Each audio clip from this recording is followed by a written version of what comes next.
Estructura depresógena. Bien, los trastornos depresivos, hay que tener en cuenta, no son el producto de una debilidad personal, un fallo de carácter. Hay mucha base biológica en esto y también mucha base ambiental, ¿sí? Y obviamente factores psicológicos que van a hacer que aparezcan y se consoliden síntomas propios de la depresión, que suelen ser persistentes y severos y que incapacitan a la persona en diferentes áreas de su vida. ¿Mm? Pueden ser en una o en varias áreas, ¿sí? Y esto hay que diferenciarlo de las situaciones que implican disminución temporal del estado de ánimo, por ejemplo, repetir una materia, digamos, ¿no? Entonces, me pongo mal, y eso me dura unos 2, 3 días, pero después sigo mi vida tranquilamente, ¿no? Pero otra cosa es cuando estos síntomas o esta disminución del estado de ánimo deja de ser temporal para convertirse persistente. Entonces estamos hablando ahí de depresión. Se lo define como una alteración primaria del estado de ánimo que se caracteriza por abatimiento emocional, que afecta a algunos y a todos los aspectos de la vida del individuo y que tiene mucha morbilidad, mortalidad e impacto económico.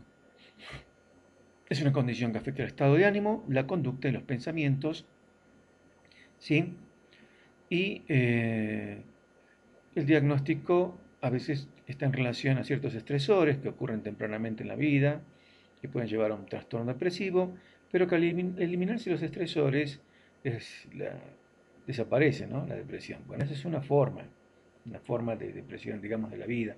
Por ejemplo, la pérdida del trabajo, ¿no? Entonces nos quedamos sin trabajo, eso influye en el estado de ánimo de la persona hasta que consigue un nuevo trabajo y ya está, no hace falta una intervención terapéutica. Es como decía un psicólogo, decía, bueno, a veces viene la gente porque tiene problemas económicos, pero ¿qué va a hacer el psicólogo? ¿Darle plata?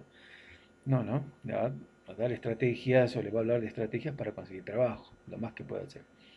Bien, sin embargo, lo que se expone subsecuentemente a múltiples estresores pueden desencadenar una hiperactividad del eje hipotálamo hipófisis adrenal, inicia entonces una depresión crónica, ¿no? Esa es parte de la base biológica de esto, una base relacionada con los neurotransmisores. Bien, epidemiología. Es la más irreconocida, no diagnosticada y no tratada de disfunciones. ¿Por qué? Porque la gente se la aguanta, ¿no? Se dice, bueno, estoy deprimido, se me va a pasar y pasan los días, los meses, los años y siguen igual, ¿no? Y eso tiene sus consecuencias, ¿no? Consecuencias tanto económicas, laborales, sociales. Algunos, algunos estudios dicen que en la atención primaria es infradiagnosticada en el 31%. Otros han reportado hasta el 50%, ¿sí? De infradiagnóstico. Y que se presenta entre el 5 y 8% de la población en comorbilidad con otras enfermedades médicas y psiquiátricas puede alcanzar entre el 25 y 30%. En la tasa de prevalencia, más o menos entre el 20 y 25% de la población general va a sufrir de depresión en algún momento de su vida.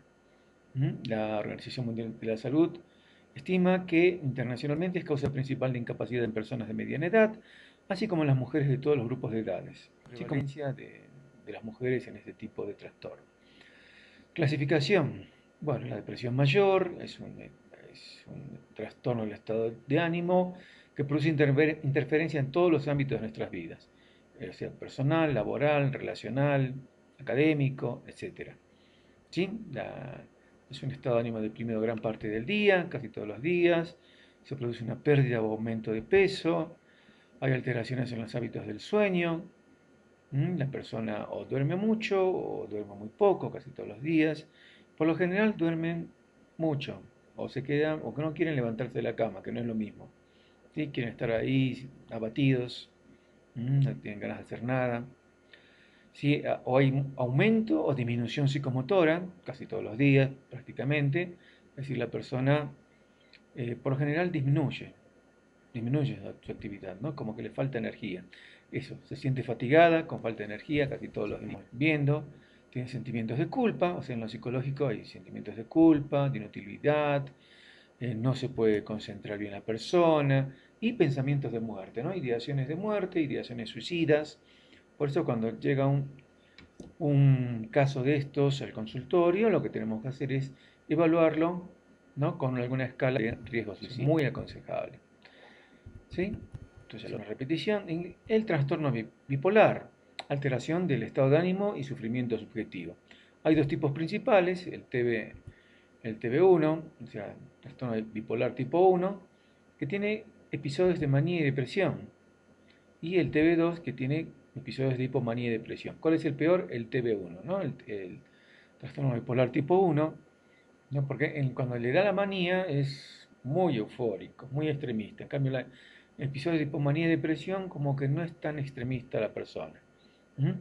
La manía causa impedimento severo en la funcionalidad, incluye síntomas psicóticos, muchas veces hasta requieren hospitalización. En cambio, la hipomanía no es tan severa, sí, no causa tanto deterioro significativo en la funcionalidad laboral y social. Y no es necesario en los casos. Después tenemos lo que antes se llamaba distimia, ahora el DSM-5 lo llama trastorno depresivo persistente, sí, que duran 2 años sin remisión, pero es una categoría que consolida trastornos anteriormente denominados trastorno depresivo mayor crónico y trastorno distímico. ¿Sí? Comienzan de forma insidiosa en la adolescencia, pueden durar años y décadas, así que la persona no tiene características así de baja de energía, ¿no? Hipersomnio, falta o exceso de apetito, falta de autoestima, desesperanza, etcétera. Pero la diferencia es que la persona puede convivir con su depresión, ¿sí? Es decir, le afecta en lo personal, quizá en lo familiar, pero en lo laboral, social, es una persona todavía que tiene un movimiento, una presencia en esas áreas. Otros tipos de depresión. La depresión psicótica, ¿sí? Una enfermedad depresiva grave, con alguna forma de psicosis, donde hay alucinaciones, delirios. La depresión postparto, ¿sí? Que del 10 al 15% de las mujeres padecen depresión postparto luego de dar a luz. Se les cae el estado de ánimo, piensan cosas muy negativas, etc. Después tenemos el trastorno afectivo estacional. Es una enfermedad depresiva que dura en los meses de invierno. Entonces se debe dar en lugares como Alaska, ¿no? Lugares donde se oculta el sol, ¿no? Durante meses, bueno, ¿sí? O simplemente en épocas que el invierno también es muy al norte o muy al sur, ¿no? Donde el invierno los días son más cortos que las noches, pero extremadamente. Y esta depresión generalmente desaparece cuando llega la primavera y el verano. Qué triste. Bueno, menos mal que eso no nos pasa, creo. Bien, modelos cognitivos de la vulnerabilidad. Eso nos interesa, los modelos cognitivos. El concepto de vulnerabilidad psicológica es un constructo útil para referirse a ciertas características internas, ¿no? Latentes y estables de una persona que pueden llevar a la cronificación de síntomas y agudización de los síntomas depresivos, ¿no? O sea, ciertas características. Entonces hay modelos que tratan de explicar cómo se dan estas características, ¿sí? Y que estas características, ante sus celos vitales estresantes, un duelo, por ejemplo, siempre algo relacionado con una pérdida, por lo general, ¿sí? La persona pierde el sentido de autovalía y esas características dan la probabilidad de un trastorno psicológico. ¿Mm? Bien, hay una hipótesis que es la de Tisdall, de la activación diferencial, que los episodios previos de depresión provocan un aumento en la accesibilidad de los esquemas negativos y el procesamiento de presotípico durante estados de euforia. Bien, hay un término muy anglicano, no, ¿cómo se llama? No es anglicano, no. Anglosajón, el fenómeno del kindling, ¿sí? Que es la reactivación continua de estructuras cognitivas negativas que provoca que se fortalezcan redes asociativas entre constructos depresotípicos. ¿Sí? Una reactivación continua de estas estructuras. Y activan la red de esquemas con solo activar un elemento. Eso se llama kindling, ¿no? Una reactivación. O sea, como que algo que se prende y se apaga y llega un momento en que va activando, ¿no? Y de repente la persona se va derrumbando por adentro. Y eso va de acuerdo a la vulnerabilidad de la persona. Entonces, porque puede ser que a todos nos pasan cosas negativas, pero hay personas que son más vulnerables que otras, ¿sí? Entonces, lo que intenta ver la psicología cognitiva es cómo ubicar esa vulnerabilidad. Entonces, la vulnerabilidad es una variable que de inicio es consecuencia de la bajada del estado de ánimo y con el tiempo se convierte en una variable de mantenimiento. O sea, la depresión puede causar una disfunción familiar o de pareja y luego esta disfuncionalidad mantiene la depresión.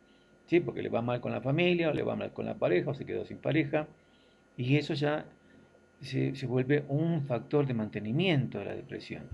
Concepto de estresor.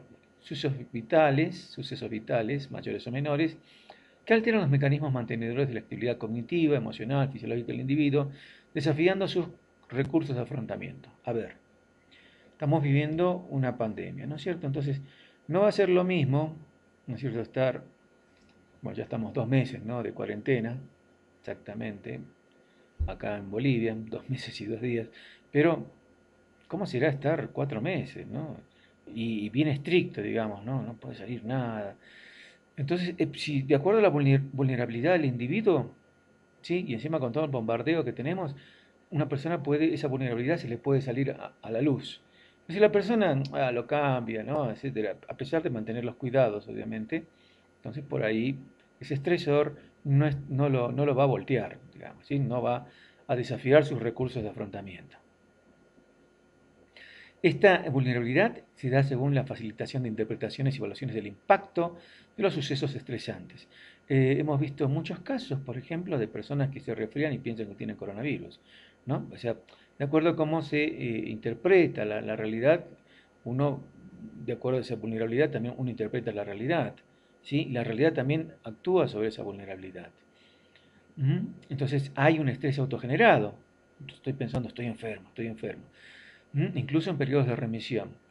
Entonces, características como la autonomía, búsqueda de reaseguración o las expectativas negativas se relacionan con la generación de estrés interpersonal. Bien.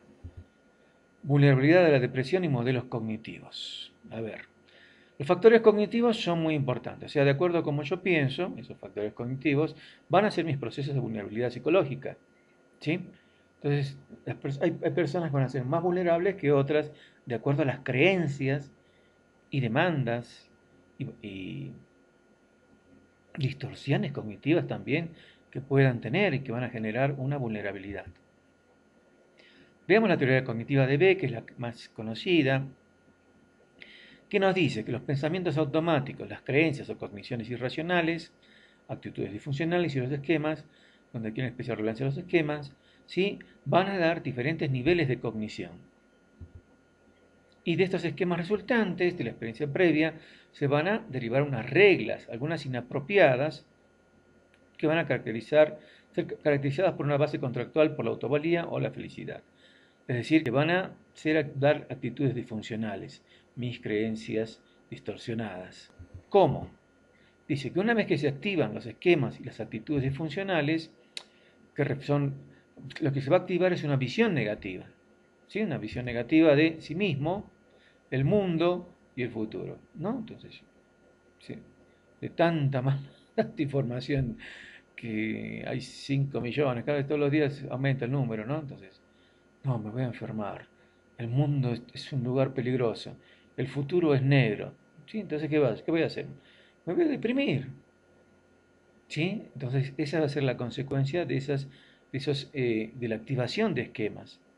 Y a veces no solamente se nos activan en muchas cosas. Puede ser que por ahí el tema del coronavirus no nos produzca esto, pero otros temas sí, digamos, como lo afectivo, ¿no? Cuando una persona siente que va a ser abandonada, por ejemplo, o que su relación de pareja no está funcionando bien, entonces le da una visión negativa de sí mismo, el mundo, el futuro. Es decir, yo no valgo nada, el mundo es un lugar triste y el futuro es pésimo, no hay esperanza. Bien, estos esquemas relacionados a una visión negativa son por lo general rígidos, impermeables y concretos. Rígidos, que son difíciles de cambiarlos ni a garrotazo, si que vale el término. Por más que le expliquemos y razonemos con la persona, sí, pero mirá vos, sos un gran psicólogo, pensá en tus libros, no, esos libros no sirven, son basura. No, y dice impermeables, o sea que no le entra nada, ¿no? Pero el mundo es un lugar donde la gente te quiere, no, mentira, son todos unos hipócritas. No, pero pensá en el futuro, ¿no? No, el futuro no es nada para mí. ¿Sí? Entonces son esquemas así rígidos, impermeables, concretos, cuadrados. Entonces, ¿cómo será la terapia? Y tratar de flexibilizar a la persona, hacerle ver, que se dé cuenta, ¿no?, de que no en todo está fallando. Hay cosas que las hace muy bien. Bien, el contenido de estos esquemas de presógenos son fundamentalmente autorreferentes. ¿Sí? O sea, todo comienza por lo autorreferente. Si yo empiezo a pensar que obviamente que no valgo nada, soy una basura, obviamente que todo, y me lo creo, no, obviamente que todo va a ir mal. Entonces el autoesquema contiene información autoevaluativa, reglas o condiciones para valorarse uno mismo y juicios de valía personal que reflejan el nivel de autoestima. Bien, acá hay un modelo cognitivo estándar de Beck, adaptado por Vázquez, Herbas, Herman Gómez y Romero. Debe ser un capo, un pariente mío, Romero, del 2010. Nos dice que en las experiencias tempranas se forman esquemas cognitivos. ¿Mm? Que dice, para ser feliz necesito que todos me quieran, lo cual es imposible. En los momentos de estrés van a haber sesgos cognitivos, ¿no? Recuerdos selectivos, pensamiento dicotómico, atención selectiva, atribuciones depresógenas. Y la triada cognitiva se va a activar, va a decir no valgo nada, nada va a cambiar, mi vida es una basura, y que va a dar depresión. ¿Sí? Es un modelo cognitivo estándar con el que se puede trabajar porque hay mucho desierto. Tenemos que saber utilizar esto. Bien. Los esquemas negativos pueden englobarse bajo dos constelaciones, según Beck. Esto es muy interesante. La sociotropía, ¿sí? En la cual la persona es socialmente dependiente y donde las actitudes y creencias valoran sobre todo las relaciones interpersonales y hacen depender la propia autoestima de la aceptación, aprobación, apoyo y guía de los otros. Esa es una forma, ¿sí? Esa es una constelación en los esquemas negativos se pueden englobar. Y los otros son de autonomía logro, donde se enfatiza el perfeccionismo, la importancia de la independencia, la autodeterminación y los logros, ¿no? Entonces uno dice, sí, yo soy independiente, tengo poder sobre mi vida, tengo tantos estudios, hago lo que quiero con mi chota vida, etcétera. Perdón la palabra. ¿No? Entonces la autonomía, esa es autonomía y logro. Los vulnerables serían por el mantenimiento rígido y extremo de esas creencias. A ver, entonces, en la sociotropía, dependencia, la persona depende de lo social, de la valoración social. La autonomía del logro es más individualista, la persona como que está en relación, ¿sí? A lo que esa persona considera que es capaz de hacer. Y no depende de los demás, sino de sus objetivos, metas, logros y éxitos. Bien, todos tenemos estos dos, por si acaso, ¿sí? Pero valoramos más o lo uno o lo otro. Yo escuchaba, por ejemplo, que en este tema de las clases virtuales hay gente que le preocupa o se siente eh, mal porque no puede tener relaciones con otras personas, ¿no? Sociotropía. Y hay otros porque sienten que no están aprendiendo lo suficiente, autonomía logro. ¿Sí? Son dos cosas diferentes. Bien. Ahora, entonces todos tenemos esquemas de sociotropía, dependencia y autonomía y logro, y por sí mismos no implican depresión. ¿Sí? Por sí mismos no implican depresión. Es decir, todos queremos estar con alguien y todos queremos lograr cosas de la vida. El problema es cuando se vuelven rígidos, ¿m? Impermeables y persistentes. Bien, entonces pueden haber eventos estresantes que activarán estos esquemas de acuerdo a las preocupaciones de la persona, ¿no? Cuando uno encuentra una incongruencia en su vida. Entonces, si se activan los esquemas sociotrópicos en su lado negativo, la aceptación y el rechazo social van a provocar, por ejemplo, la aceptación o rechazo social, sobre todo lo último, puede hacer que se activen estos esquemas para mal.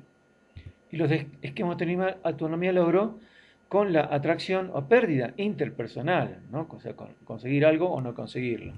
Entonces, los esquemas sociotrópicos van a producir una depresión reactiva que tiene mejor respuesta para este tipo de depresión la terapia de grupo cognitiva. Fíjense, la depresión reactiva, esquema sociotrópico. Oh, no, yo estoy solo, no valgo nada, estoy triste, nadie me quiere, ¿no? Y me empiezo a deprimir. Viene una terapia de grupo donde uno está con otras personas que tienen el mismo problema de uno. Entonces, la terapia de grupo, fíjense, es ideal, ¿no? Porque la persona se siente sola generalmente cuando el problema es un esquema sociotrópico. Entonces, la terapia de grupo funciona fantásticamente bien para este tipo de depresión y la recomiendo. Esquemas de autonomía logro, ¿sí? Cuando la depresión es endógena y hay sensación de fracaso y autodepreciación. Como cierto futbolista que recuerdo que cuando su selección perdió una final allá en Brasil, dijo, me retiro de la selección, ¿no? Porque sentía en su esquema de autonomía logro, sentía un fracaso, ¿no? Porque no había podido sacar la Copa del Mundo. Y donde la mejor respuesta a esto es la farmacoterapia. O sea, vení para acá, nene, sí, tomate esta pastillita, vení el mes que viene, y por ahí ya se le pasó. Sí, por ahí fue solamente una cosa del momento, ¿no? Y ustedes saben que ese jugador sigue jugando en la selección. Sí, Messi. No creo que él vea este video, francamente, ni que alguien le cuente.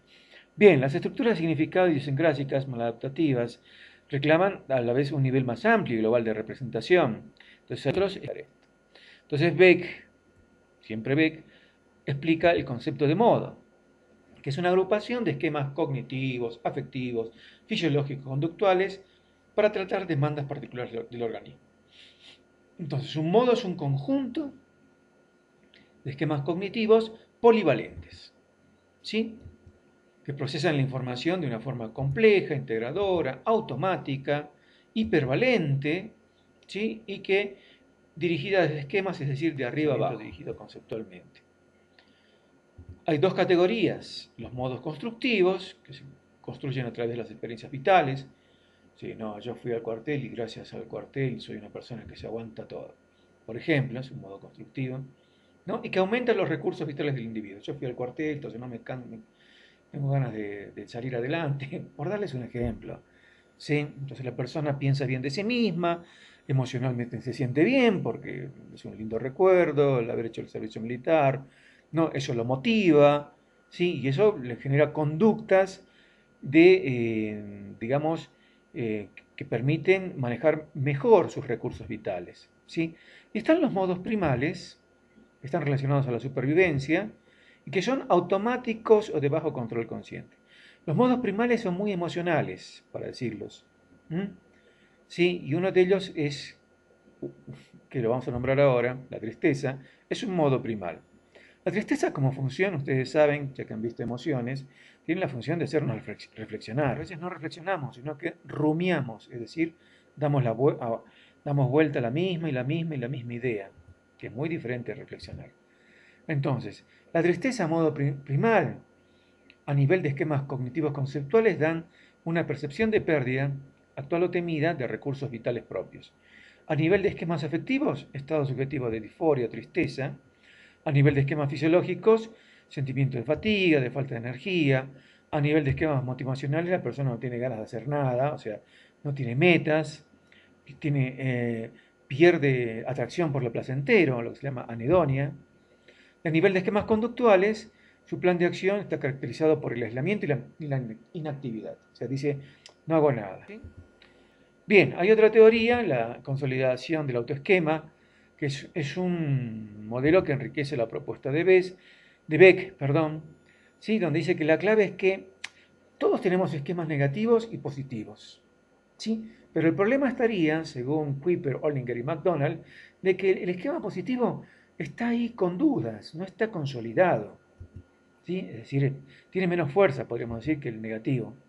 Entonces es un desequilibrio, porque la visión positiva siempre está en reevaluación y reconceptualización, o sea, no está consolidado. Y ante un evento negativo, el esquema negativo está más consolidado que el positivo, tiene más fuerza. Otra teoría es la teoría de la autoestima vulnerable, con factor crítico, ¿sí? Una autoestima inestable, lo que se llama autoestima lábil, ¿sí? Van a ver eso en muchas partes en la literatura psicológica, y no una baja autoestima como rasgo, sino una autoestima inestable, que hace a la persona vulnerable, ¿sí? Y que va a actuar sobre otros factores como los recursos de afrontamiento, ¿sí? Va a autogenerar estrés, pobre regulación del afecto, conflicto interpersonal, peleas, ¿no? En la casa, y esas peleas van a ser también factores de mantenimiento, como decíamos. ¿Mm?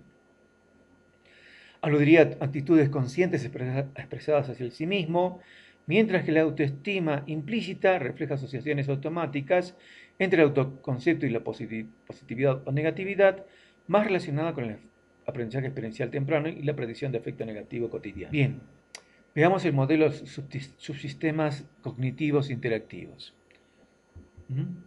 Nos dice lo siguiente: los esquemas mentales, ¿sí? Pueden ser superficiales, relacionados con los sentidos y lo propioceptivo, intermedio, ¿sí? Relacionado al objeto, y de significado, proposicional e implicacional. Bien, los de arriba son más rápidos y los de abajo son más lentos. Entonces la clave estaría que en un polo el manejo de la información es más automático, con mayor uso de la memoria, y en el otro polo se requiere más trabajo, o sea, abajo de significado. Y estas discrepancias potenciales que representan almacenadas tienen prioridad en el control de ciclos de actividad de procesamiento. Y a veces esos ciclos se quedan enganchados, sobre todo los de significado. ¿Sí? Y así el paciente queda enganchado en un patrón negativo. Por un lado piensa en desistir de una meta frustrante y por otro, con otra velocidad, ¿sí? El otro esquema dice que desistir de algo es disminuir la valía personal, lo que le trae una bajada de su estado. El otro modelo es el modelo SPARS, que es el Schematic Propositional Analogical and Associative Representation Systems, que significa sistemas de representación esquemáticos proposicionales, analógicos y asociativos. Interesante, ¿no? Analógicos y asociativos. O sea que están asociados entre sí. Plantean que cada emoción activada lleva al sistema SPARS a reconfigurarse en función de las metas, inhibiendo otras y desactivándose después. Por ejemplo, la tristeza estaría vinculada a la interpretación de la pérdida de un objeto significativo o meta. Y entonces la vulnerabilidad a la depresión estaría ligada a la sobrevaloración de una meta o rol. ¿Sí? Entonces, siempre que yo pierda algo o que alguien pierda algo, va a sentir pena. Pero si ese objeto está sobrevalorado, ¿sí? Es el caso de la persona que dice, nunca voy a ser feliz porque no la tengo a fulana o a fulano. ¿Sí? ¿Saben qué? Eso es mentira. No, porque el mundo está lleno de gente, ¿no? Pero bueno, pero no seamos tan malos. Por ahí concedamos de que sí, hay gente que es especial. Pero en algunos casos podría estar vinculada a un vacío de metas, a que las metas no se perciben como contingentes con la propia conducta. ¿Sí? Veamos. Estamos repitiendo. Nos dice, el sistema SPAR entonces está concebido como un sistema autoorganizante, ¿sí? De emociones. Algunas se sobrevaloran y por lo general van funcionando en lo normal, ¿sí? Como un sistema donde no hay conflicto, ¿sí? No hay ningún tipo de conflicto y van trabajando cada uno de estos circulitos o esquemas, ¿sí? De acuerdo al esquema dominante del momento, pero va manteniendo un equilibrio. Empieza a desaparecer ese equilibrio. Cuando los esquemas negativos del self se convierten en dominantes, la información autorreferente negativa estará más activa y accesible en los niveles proporcionales analógico, atención, percepción, memoria, están sesgados, etcétera, favoreciendo información congruente con los modelos esquemáticos dominantes. Es decir, cuando el esquema negativo se activa, altera la memoria, el razonamiento, hasta la percepción, y estos actúan en una forma sesgada. ¿Cómo? ¿Sí? Entonces va actuando el esquema y por ahí hay un esquema dominante negativo y va a producir una alteración. Y ya el sistema no va a ser el mismo de antes y va a haber una especie de conflicto. Lo que hace es decir a un psicólogo que la tristeza está vinculada a la interpretación de la pérdida de un objeto significativo o meta, y nos dicen que acá hay algo relacionado con los constructos y hay que revisar, ¿no? De lo consciente y lo inconsciente psicológico. Es decir, que sí hay conflictos, en este caso va a ser un conflicto de esquemas, que caracterizan las emociones por estos fenómenos conflictivos y desincronizados, ¿sí? Que necesitan ser considerados en cualquier modelo comprensivo de la vida emocional.